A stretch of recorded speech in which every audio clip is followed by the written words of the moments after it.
Salut les gens, et bah ça y est, le grand moment est arrivé, on vient d'humidifier le sol, on attend le camion toupie, on attend la main d'œuvre et on l'en remercie officiellement sur YouTube. Donc là on a 8 mètres cubes qui vont être livrés, ça va être largement suffisant pour la menuiserie, mais de toute manière on a un autre chantier juste à côté, un préau qu'on va bétonner aussi, donc on a aussi prévu les coffrages là-bas. Donc dans un premier temps on va faire ici des collages de toutes les séparations là, avec nos joints de dilatation qui sont posés. Et puis le surplus, on l'emmènera de l'autre côté dans un second temps pour évidemment optimiser ce chargement de béton tout frais. Voilà, je suis super excitée, j'ai vraiment très hâte que ce soit coulé, que ce soit lissé et que ce soit sec pour pouvoir prendre possession des lieux, installer les machines et tout. Ça va être vraiment top. Allez, c'est parti, vous êtes sur Copo & Co et aujourd'hui on coule la dalle de l'atelier.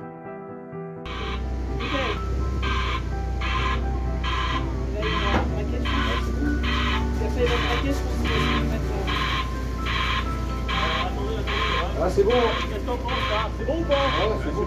Non, il faut qu'il tourne le plus possible. Tu peux encore retirer. Non, parce qu'il est à 90.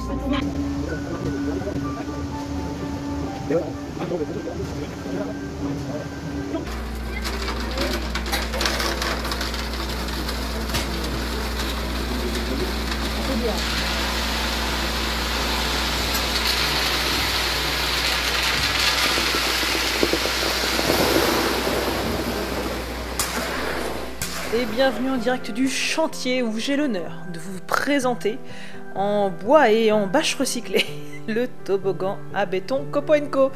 Alors vous le voyez, à l'arrière du camion toupie, il y a des goulottes, mais ces goulottes elles sont limitées à 3 ou 4 je crois par camion. Et du coup, on savait à l'avance que les goulottes ne permettraient pas d'aller partout.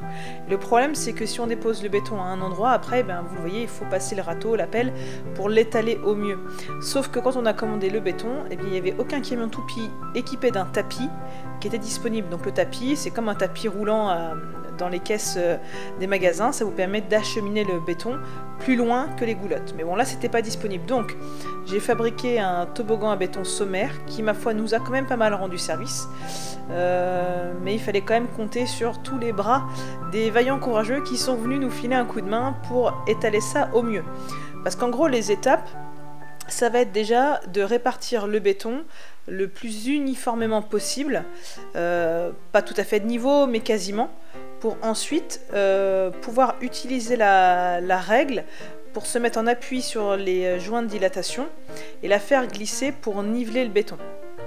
Donc évidemment, dans les préparatifs, il faut s'assurer qu'on va avoir une règle qui va être suffisamment large pour être en appui sur les joints de dilatation. Il ne faudrait pas avoir une règle de 3 mètres et mettre des joints écartés de 4 mètres, sinon ça va vous poser problème, ça c'est certain. Et bien évidemment aussi, il va falloir anticiper dans quel ordre vous allez faire le tirage et le lissage. Alors nous, on fait le lissage au fur et à mesure avec des grandes lisseuses. Et donc l'idée, pour éviter après de devoir marcher sur le béton qu'on avait déjà lissé, ça a été naturellement de commencer par les cellules, j'appelle ça des cellules en fait, qui étaient au centre de l'atelier. Donc vous le voyez, on a commencé à couler au centre de l'atelier, à tirer avec la règle, et là où c'était pas évident, évidemment, c'était qu'à l'extrémité on avait le mur, et il fallait retirer au fur et à mesure le surplus de béton qui avait pu être déposé. Donc voilà, il faut essayer de faire ça proprement parce que sinon on a des surépaisseurs. Alors l'idée, ce n'est évidemment pas de faire quelque chose de nickel plat, ça serait très prétentieux de croire qu'on peut y arriver, mais quand même de faire le plus lisse possible. Donc évidemment, ça nécessite d'avoir une régularité dans le béton qui est étalé, et c'est là où vraiment on peut gagner du temps quand on en met déjà une couche uniforme avant de procéder au tirage à la règle. On n'a pas fait rajouter d'eau dans le mélange du camion toupie, et on a bien fait parce qu'en fait il était déjà suffisamment liquide, quand bien même on l'a vu au tout début quand c'était sur le tapis, on avait l'impression que ça collait un peu, que c'était un petit peu dur, mais au final quand il a fait 2-3 passages sur le toboggan à béton, j'ai envie de dire, ça glisse beaucoup plus facilement. Mais le fait de rajouter de l'eau, en fait, ça fait ressurgir beaucoup de laitance après, et quand on a fait le lissage, etc., on en avait déjà énormément. ce qui a d'ailleurs laissé des grosses traces à la fin et a provoqué justement des petites surépaisseurs. Alors pour lisser, on avait justement fait l'acquisition d'une grande lisseuse. Le problème, c'est qu'on n'avait pas le manche associé. Donc cette lisseuse-là, elle est pas mal parce qu'en fait, quand on a le manche qui est associé, en faisant tourner le manche, eh bien, on peut faire varier l'inclinaison de la lisseuse et du coup faire des surfaces assez larges et assez proprement en un temps réduit. Le problème après c'était l'accessibilité et puis du coup le poids, parce qu'on avait beau mettre un manche en bois, c'était pas aussi maniable et aussi léger qu'un manche en alu qu'aurait été fait pour. Donc voilà, cette lisseuse est à vendre. Non mais blague à part, si on arrive à trouver le manche qui correspond, c'est un système qui fonctionne très très bien. Le problème c'est que malheureusement j'ai pas réussi à le trouver dans les temps, donc voilà. Donc il faut avoir évidemment un petit peu de main d'œuvre. En parlant de main d'œuvre, vous la voyez, elle disparaît de l'écran en ce moment, parce que comme je vous l'ai dit tout à l'heure en début de vidéo, eh bien on avait 8 mètres cubes et demi, mais dans l'atelier on a peut-être dû en mettre, je sais pas, 5 mètres cubes, et du coup le reste était en train de se faire déverser sous un préau qu'on a à l'extérieur, donc toute cette gentille main d'œuvre était partie ratisser, enfin pas ratisser, mais jouer du râteau en tout cas, jouer de la pelle et commencer à lisser ailleurs, parce qu'évidemment le temps du béton est compté. On est dans une période plutôt froide, là on a fait ça au mois d'octobre, donc on a été avantagé par le fait qu'il n'y ait pas des grosses chaleurs, quand même on était quasiment tous en t-shirt, mais c'est vrai qu'on ne peut pas tarder, donc il faut vraiment prévoir de la main d'œuvre en conséquence, être organisé et avoir tout anticipé au niveau du matériel, etc. N'hésitez pas non plus à avoir des brouettes de rab, ce qui permet de stocker un éventuel surplus de béton ou d'en garder à portée de main quand on n'est pas sûr d'en avoir assez pour une surface, etc. Alors dans la vidéo précédente, j'avais évoqué le fait qu'on avait plusieurs possibilités pour le béton. En gros, on pouvait prendre du béton fibré ou faire un treillis, mais avec le prix du béton, enfin avec le prix des matériaux en ce moment, le ferraillage était hors de prix et en plus il fallait quand même en trouver, quand bien même c'était cher, donc c'était très difficile. Et on avait aussi la possibilité d'avoir un béton traditionnel ou un béton auto-nivelant. Alors moi je partais plutôt sur un béton auto-nivelant, mais mon conjoint était plutôt rassuré à utiliser les techniques qu'il maîtrise. Donc on est parti sur ce qu'on avait déjà fait, mais je dois admettre que voilà, peut-être un béton auto-nivelant avec un débuleur aurait eu un rendu plus sympa.